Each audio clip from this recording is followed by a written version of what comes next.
tsy atsika fa ny fahasoavan'Andriamanitra miaraka amintsika. Isika fa ny fahasoavan'Andriamanitra miaraka amintsika noho izy roantsika sandrivaky sy asantsika miaraka aminy. Ny fianakaviana no taniketsa ipoiran'ny vocation. Déploie ton cœur et viens nous sauver. Délivre-nous de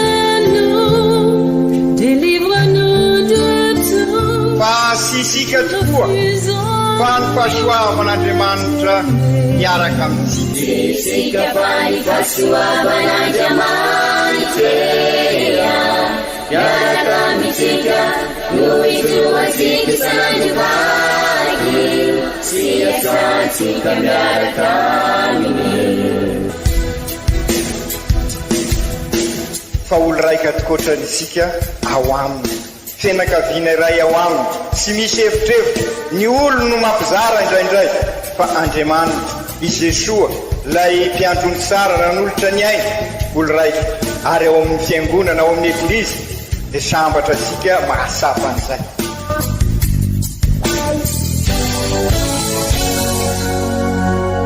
Olo araiky atsika atambatry ny fanahy masina kamiray, olo araiky ao amin'ny Kristy. Fandaram-pampianarana iarana amin'ny son excellence Monseigneur Benjamin Marc Ramarson eto amin'ny radio Fania.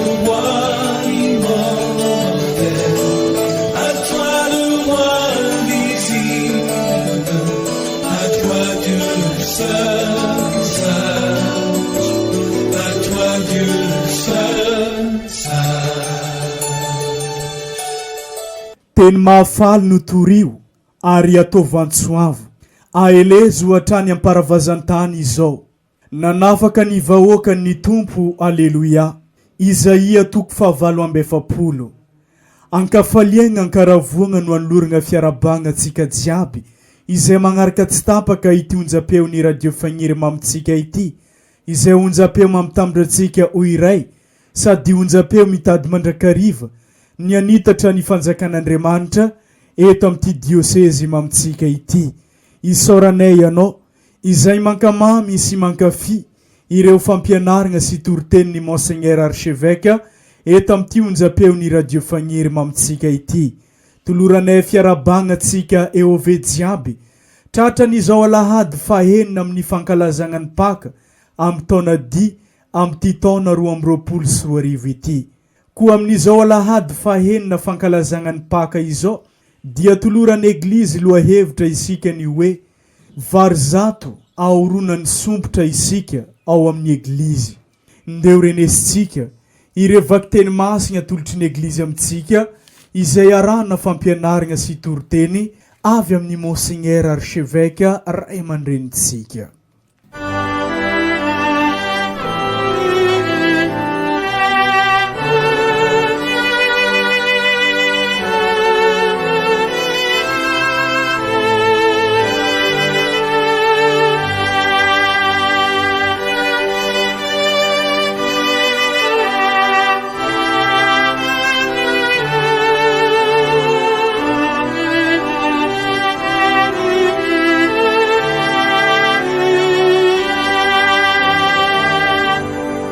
Vaky teny masina voalohany, boky mitantara ny asin'ny apôstôly. Tamin'izany andro zany, nisy olona nidina avy tany Jodea nampianatra ny mpino vahiny tao Antiokia hoe: raha tsy forana araka ny lalàn'i Moizy ianareo dia tsy vovonjy. Ka noho ny efa nifanditra sy niadevitra mafy tamin'ireo i Paul sy Barnabe, dia izao no hevitra nifanarahana. Iara-miakatra ny Jerusalema i Paul sy Barnabe ary ny sasany amin'izay andaniny. Andinika amin'ny apôstôly sy ny pretra ilay zavatra niadian'ny hevitra. Nankasitrahan'ny apôstôly sy ny pretra mba amin'ny eglizy rehetra ny fanazavana nataon'ny Pera sy Jakobo. Ka nifidy ny sasany tamin'izy rehetra izy reo mba irahina ho an'ny Antiokia iaraka amin'ny Paul sy Barnabe, dia i Joda izay atao hoe Barsabasy sy Silasy lehilahy lohandohany tao amin'ny mpino no laniny. Ka izao no taratasy nampitondrainy azy ireo. Ny apôstôly sy ny pretra ary ny havana izay iray finoana avy miarahaba ny havana any amin'ny Jentily izay any Antiokia sy Siria ary Silisia. Noho ny nandresanay fa misy olona avy taty aminay izay tsy nahazo teny taminay velively, nampitabataba nareo tamin'ny teny sy nampitebiteby ny sainareo, dia nivory zahay rehetra ka nifanara-kevitra ny fidy olona irahina ho any aminareo iaraka amin'ny Barnabe sy Paul malalanay, lehilahy nanao viverignyainy ho voninahitry ny anaran'i Jesosy Kristy Tompontsika. Koa indreny Joda sy Silasy nirainay lazambava izany zavatra izany aminareo. Sitraky ny fanahy masina sy izahay ny tsy ampitondra ny mavesatra nareo, afa-tsy izao zavatra tsy maintsy tandremana izao, dia ny ifadianareo ny hena natolotra tamin'ny sampy sy ny ra ary ny biby nokendena mba amin'ny fijangajangana, soa ho anareo ny mifady an'izany. Veloma, izany ary ny tenin'ny Tompo, isaorana ny Andriamanitra.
Vaky teny masiny faharoe, boky fanambarana ny soratany Masinday Joany apôstôly.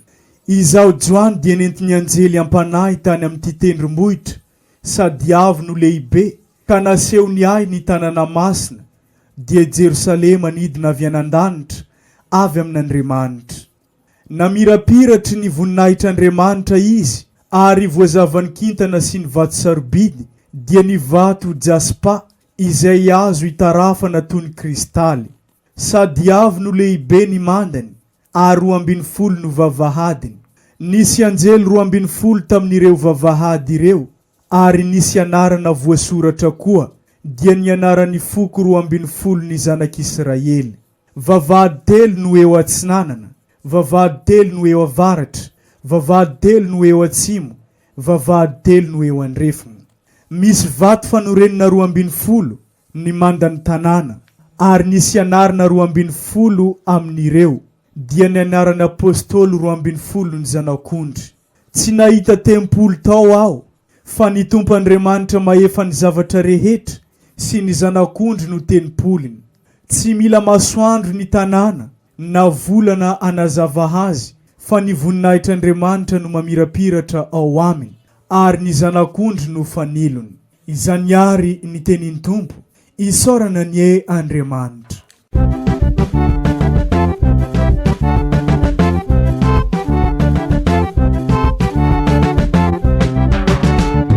Alleluia, teny mahavelogno, mba ho teny velogno, izy mampiavagna. Alleluia, teny mahavelogno, mba ho teny velogno, izy mampiavagna. Alleluia, teny fitiavagna, sady famonjeny sy fanambarana. Alleluia, teny fitiavagna, sady famonjeny sy fanambarana. Alleluia, teny mahavelogno, mba ho teny velogno, izy mampiavagna. Alleluia, teny mahavelogno, mba ho teny velogno, izy mampiavagna. Alleluia, teny fitiavagna, sady famonjeny sy fanambarana. Alleluia, teny fitiavagna, sady famonjeny sy fanambarana. Omba tsika mianakavany Tompo, ho tanteraka tokoa ny izany. Evanjely masina nosoratany Masinday Joany. Voninahitra ny eo anao ry Tompo. Tamin'ny izany andro izany, Jesosy nilaza tamin'ny mpianany hoe, raha misy tia dia hitandrina ny teniko izy, ka ho tiany reko, ary akao aminy izahay ka honina ao aminy. Fa izay tsy tia kosa dia tsy mba mitandrina ny teniko, ary ny teny izay renareo dia tsy ahy fa aniray izay nagneraka ahy. Voalazoko to aminareo izany, raha mbola mitoetra ito aminareo aho, fa ny mpanafika alahelo dia ny fanahy masina, izay niraniray amin'ny anarako no ampianatra anareo ny zavatra rehetra, sy ampahatsara anareo ny zavatra rehetra nolazaiko taminareo. Fiadanana no aveloko anareo, ny fiadanako no omeko anareo. Tsy mba tahaka ny fanomezany zao tontolo zao no omeko anareo. Aoka tsy tebiteby na tahotra ny fonareo. Efa renareo fa izao no voalaza taminareo. Andeha aho nefa mbola ivena ho aty aminareo. Raha tia ianareo, dia ho faly tokoa amin'izao andehanako ho any amin'ny raiko zao, satria lehibe noho izao ny ray. Ary izao no milaza izany aminareo dia nankehitriny, mbola tsy tonga izany, dia ny mba inoanareo rehefa tonga izany. Izany ary ny teny Tompo, derany eo anao ry Kristy.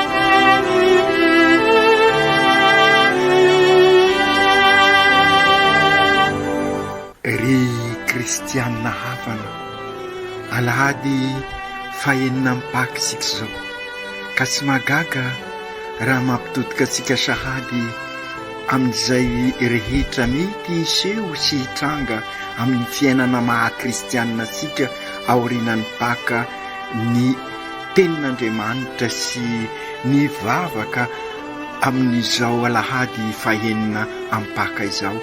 Raha tao amin'ny teny hafa dia ny ivelomansika ny baka no tian'ireo vakiteny asongadina amintsika amin'izao alahady fahenina izao. Fa izay nandritra an'izay alahady fahadin'izay araky ny naverimberitsika teto dia raha sikaritra antsika sara dia nentin'ny eglizy araky ny vakiteny isaky ny alahady ny nampisongadina toe-panahy toetra ny Kristy, toe-piainan'ny Kristy mba ahatonga sika isaky ny herinandro andalina ireny toe-piainana ireny ka ahatonga sika anahaka ny Kristy tokoa, satria izay no maha-kristianina sika araky ny averimberitsika matetika. Ny teny hoe kristianina dia avy amin'ny Kristy, zany hoe manahaka ny Kristy ny kristianina. Ka raha tadiditsika sara tamin'ny alahady faefatra ny paka ohatra dia Kristy mpiandrony tsara no nalalinitsika.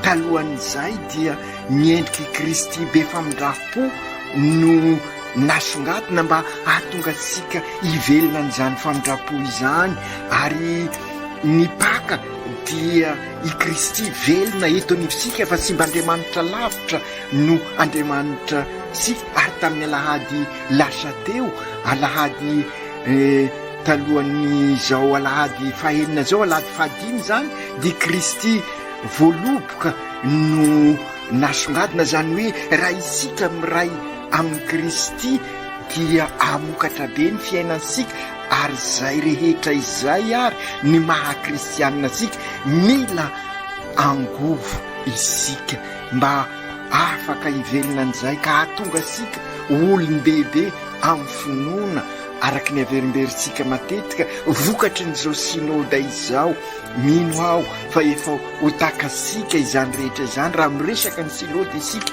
ny sinôda zany dia sehatra andaliana sika n'izany rehetra zany, ary sy hoe sehatra mikombona fa sehatra maniraka ka tonga sika ho tabernakla velona, ho Kristy mpiarabelona eo amin'ny fiainasika, sy hoe hiady rery sika na hikombona rehefa eo anivon'izao tontolo izao na dia sy anisan'izao tontolo izao, fa araky ny tenin'Andriamanitra amin'izao lahady fahenina izao dia nampanantena zava-dehibe i Jesoa, omeny Jesoa ny fanahiny isika, ny fanahiny masina hiasa amintsika, ka miombona amin'ny tanteraka isika ka zary miombona amin'ny trinité masina, ka tahaka ny taon'ny Kristy trinité masina sy mikombona fa olo raika ka naniraka ny any Jesoa eo anivon'izao tolo izao, ka nahatonga azy ny laza ao amin'ny Luka toko faefatra, ato amiko ny fanahin'ny Tompo iray na itoro vaovao mahafaly aho. Ka amin'izao ary dia isika no mandray an'izay fanahy izay, ka iray na isika ho eo anivon'izao tontolo izao na dia sy anisan'izao tontolo izao, ka isika zao no Kristy mpiarabelona amin'ny olona entanin'izay fanahy izay. Ka araky ny voalazany hitandrina ny teniny, zany hoe ny zavatra ho volanisika zany dia ny tenin'ny Kristy, ka manatanteraka zalazainy isika tahaka ny nataon'ny masin'ny Maria raha tonga teo aminy ny arkanjely Gabriely, ka nilaza i masin'ny Maria oko tanteraka amiko araky ny teninao, dia tanteraka tokoa tamin'ny masin'ny Maria izay teny nataony izay. Ka izay koa raha mitandrina ny tenin'i Jesosy sika, avy nanavao ny toko tambateny tamin'ny sabosy masina, tonga olon-dehibe amin'ny finoana, olom-baovao, zava-boary vaovao, dia iraina koa ary sika anambaran'izay vaovao mahafaly ny paka zay, ary sinona ny vaovao mahafaly ny paka fa olo raika ao amin'Andriamanitra isika, ka na dia manao hoana na manao hoana ny toetra sika dia olo raika ao amin'Andriamanitra isika, ka izara sy hamafy ny fanantenana ary hamafy fiadanana eo amin'ny manodidina sika, fa indrindra moa amin'izao andro sarotra izao araky ny averimberintsika matetika, sy sika rery ary no anatanteraka izany fa araky ny nampanantenain'i Jesoa eo amin'ny fiainasika.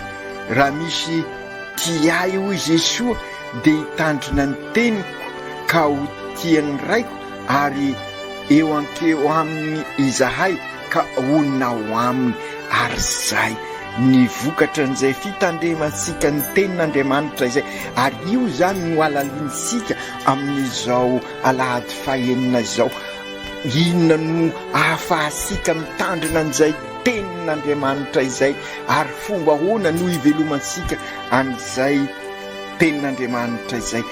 Sy ho vitasika samy rery zay hoy Jesoa, fa ho avy ny fanahy masina, ary ny fanahy masina no anambara zay tsitrak'Andriamanitra izay, zay tenin'Andriamanitra ivelomasika izay, ary izay no andraindraisika Pentekote, satria tsy hoe sanatria honena ny fanan'Andriamanitra ohatra ny tromba isika sanatria, fa fanahy mahatonga asika olom-baovao iombona amin'ny Jesoa, ka ahatonga asika ho Kristy mpiarabelona amin'olona.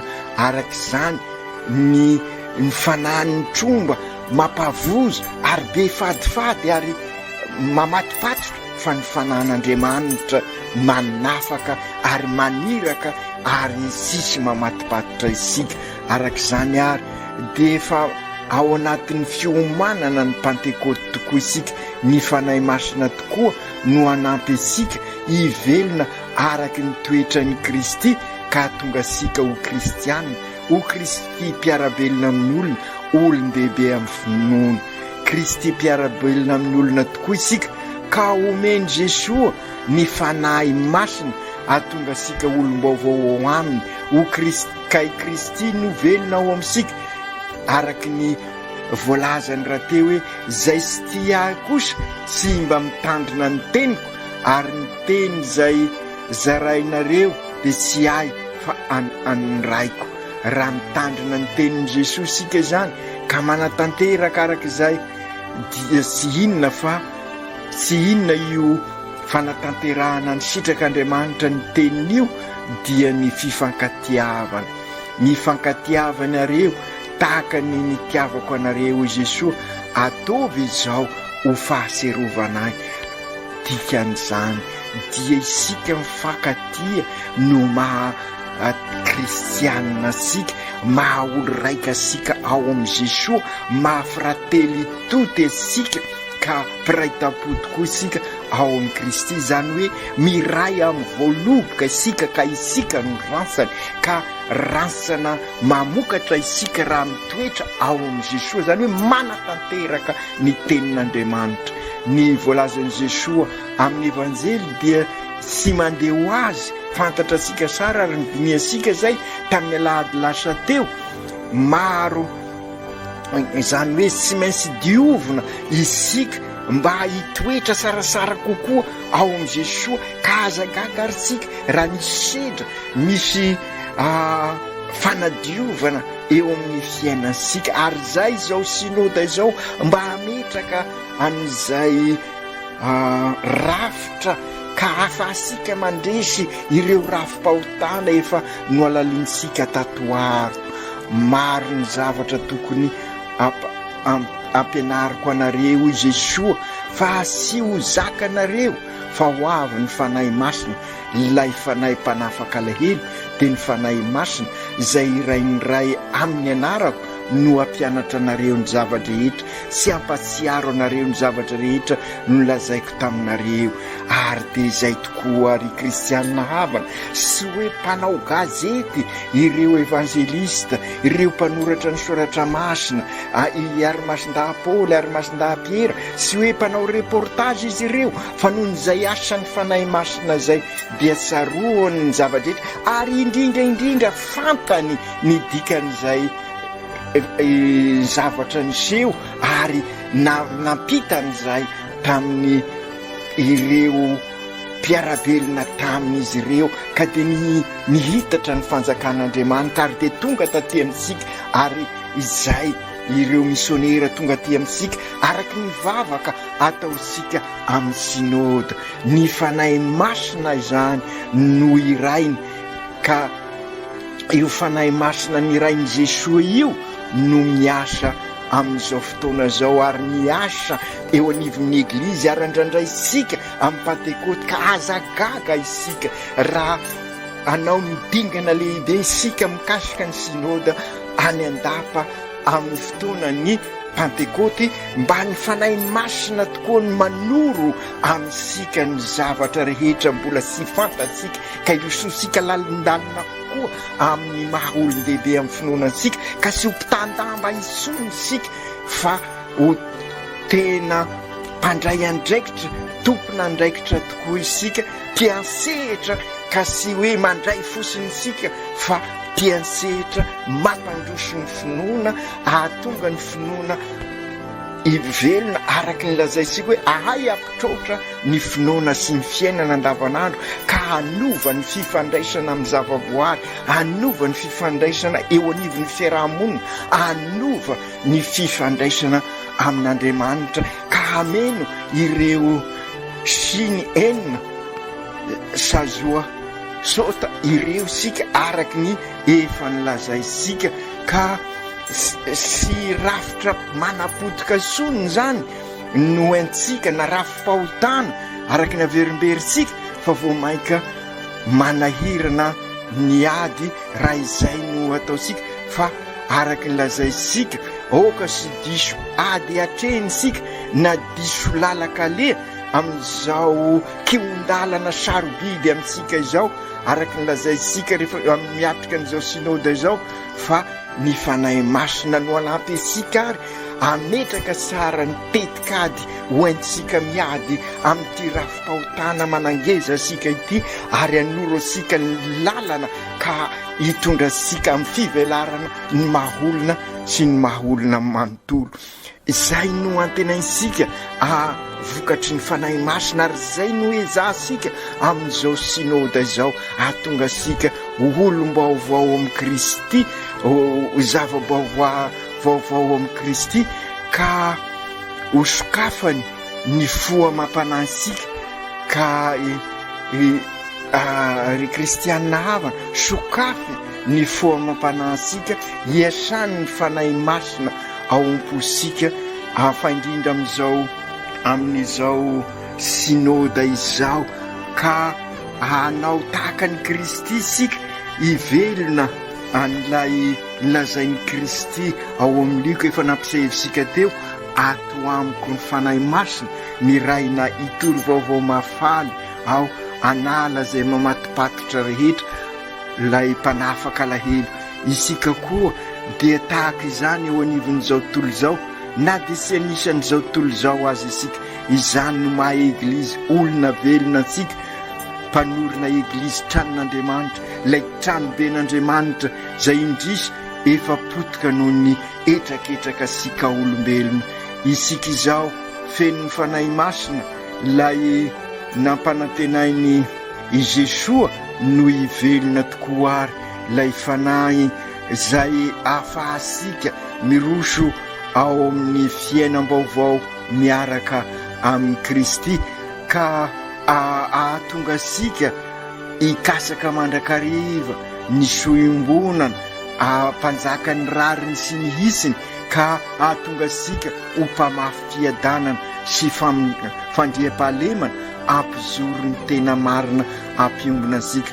Voalaza ao amin'ny vakiteny voalohany izany zavatra niseho izay ka io vakiteny voalohany izay mitantara ny zava-misy tamin'izay fotoana izay ka manambara fa rehefa avelasika hiasa tokoa ny fanahy masina, avelasika hiasa ny fanahy mpampiombona dia iova ny fiainansika ka ireo olam-piainana sy ny sedram-piainana dia zary manome aim-baovao, manome hery vaovao manosika sy hanampy asika anatanteraka ny hafatra Kristy hivelona ny tenin'Andriamanitra. Ary ny vokatra izay dia ilay voalazan'i Jesosy ao amin'ny evanjely hitoetra eo anivontsika ny fiadanana sy araka ny lojikan'izao tontolo izao sy ny fandinihan'izao tontolo izao fa araka ny vokatry ny fiavozana nentin'i Kristy, vokatry ny asan'ny fanahy masina ao amintsika ka tonga sika ahitany marina, ahafantarasika izay marina izay ka rehefa eo anivontsika ny marina dia hifankatia marina tokoa isika satria hifampatoky, hifanasoa, hitady izay soa eo ambonana ka ho mpamafy fiadanana sy fanantenana tokoa isika. Ambarany vakiteny faharoa rehefa tanteraka izany rehetra izany dia naseho ny tanàna masina dia Jerosalema nidina avy any an-danitra avy amin'Andriamanitra, namirapiratra ny voninahitr'Andriamanitra izy ary voazavany kitana sy ny vato sardidy dia ny vato zaspa izay azo tarafana toy ny kristaly ka izay no tanteraka eo anivon'ny fiainansika izay le lanitra vao sy tany vao. Lay Jerosalema araka ny fantatra antsika ny dikany hoe Jerosalema dia tanàna masina, tanàna ny fiadanana, tanàna masina, tanàna ny fiadanana izy satria misy an'Andriamanitra ary zay ny vokatry ny fanahy masina ry kristianina ava malala ametraka an'Andriamanitra amin'ny tena toeranysika ary zay no ezaka ataosika amin'izao synôda izao mba eo amin'ny toerany tokoa Andriamanitra eo amin'ny fiainansika, matoa mikorontana ny fiainansika, matoa mikorontana ny fifandraisana telo izay lazaisika fa fototra ny fifandraisana dia satria sy hita sony Andriamanitra ka ny asany fanahy masina raha manaiky andray ny fanahy masina isika dia ametraka an'Andriamanitra amin'ny toerany ka ny risika dia isika makivaky izao herinandro vaovao izao ka anjaka eo anivosika ny Andriamanitra, i Kristy no lalana sy fiainana ary fahamarinana ka ahatonga sika ary hivelona tokoa ilay lazaisika ho teny fanevany synôda hoe eglizy olona velona, velomin'ny bateny, miombona, miara-dalana, mandray an-tanana ka zary tabernakla velona, manorina trano be iombonana ka zary fianakavimben'Andriamanitra isika, frately toti olo raika sika ziaby ary zay no vokatry ny Pentekoty vaovao eo amintsika ary zay no mahatonga sika hoe anao départ vaovao vokatry ny asan'ny fanahy masina, masina ny fiainansika. Raha Andriamanitra lay masina no eo anivon'ny fiainansika, eo anivon'ny fianakaviasika, eglizy kely, eo anivon'ny fiarahamonina, eo anivon'ny firenena ka amin'izay hiada-pinaritra tokoa isika. Zay le Jerosalema ambaran'ny masinday Joany amin'ny vakiteny faharoa niseho any tanàna masina nidina avy any an-danitra ary zay tokoa no tanteraka marina sy hoe mandeha ho azy zay mbola olona milololanitra isika ka mety olena mandeha tany ka mety nosolafaka fa raha resika ny fanahy masina ka mametraka an'Andriamanitra eo amin'ny fiainansika dia miroso amin'izany ny lalam-piainasika. Ry Jesosy Tompo eto anivonay tokoa ianao na dia efa niakatra any an-danitra miara-dalana aminay ianao fa indrindra amin'izao synôda tanterainay izao mba hahatonga anay ho Kristy mpiara-belona amin'olona. Ianao koa no nampanantenanay ilay fanahinao masina, ilay fanahy mpankahery, mpanafaka alahelo, mpanamasina, ampafantatra anay ny lalakombahana ary afaka hiady aminay amin'izao ady sarotra hitrenay izao ka raha mitandrina ny teninao tokoa izahay dia hazo izany fiadanana izay nampanantenainao izay sy araky ny hevitra n'izao tontolo izao fa araky ny hevitrao satria fiadanana feno fanantenana mahafantatra ny ho avy satria ianao sy miova omaly anio ary mandrakizay ary ianao ny lalana fiainana ary famarinana ka ho afaka mizara izany fiadananao izany eo amin'ny mpiarabelona aminay izahay ka tonga anay tokoa ho eglizy velona manorina eglizy tranoben'Andriamanitra ilay tranoben'Andriamanitra izay tady ho potika tokoa ka tonga anay tokoa ary arak'izany ho taranaka mpanorina na dia eo aza ireo zava-manahirana sy maintsy etrehana fa matoky izahay fa eo aminay ianao ao aminay ny fanainao anananay ilay fiadanana nampanantenainao ka afafinay amin'ireo manodidina anay ilay fampanantenana omenao anay ka hankahery anay izoro ho fanilo ho fahazavana eo amin'ny mpiarabelona aminay ka hatonga anay ho Kristy mpiarabelona ho azy ireo Masiny Maria reninay io mpanjakavavin'ny eglizy miara-dalana mandrakariva tamin'ny eglizy ianao ka matoky izahay fa miara-dalana aminay koa ankehitriny amin'izao fiomanana akaiky dia akaiky ny Pentekoty izao izay amarananay araky ny voalaza teo ny dingana voalohan'ny synody ka hahatonga anay irosy lalindalina koa hahatonga anay ho kristianina eo anivony izao tontolo izao na dia sy anisan'izao tontolo izao azahay Masinday Josefo ray mpiaro ny eglizy eran-tany ianao ka arovo ny dianay makany amin'ny Pentekoty ka mba ho feno ny fanahy masina ka samy ahay idera sy ankalaza an'Andriamanitra araky ny talentanay tsiraikiraiky zahay izy aby aoka tanteraka izany amin'ny anaran'ny Ray sy ny Zanaka sy ny fanahy masina. Amen.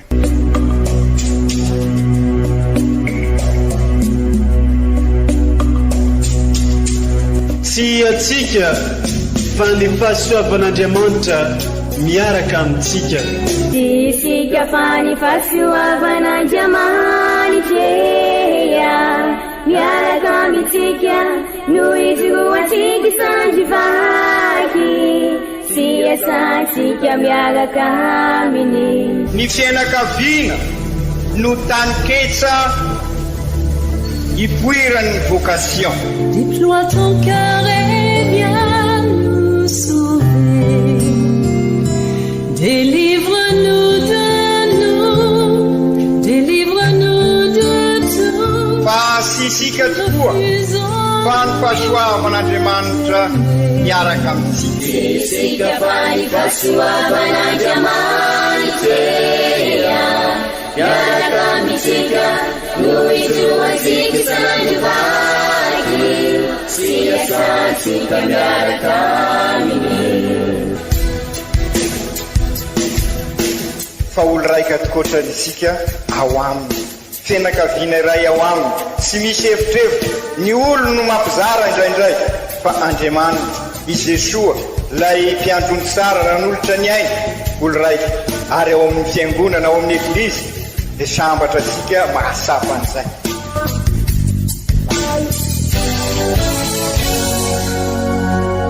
Olo araiky atsika atambatry ny fanahy masina kamiray olo araiky ao amin'ny Kristy. Fandaram-pampianarana iaranao amin'ny son excellence Monseigneur Benjamin Marc Caramarson eto amin'ny radio Fagnier.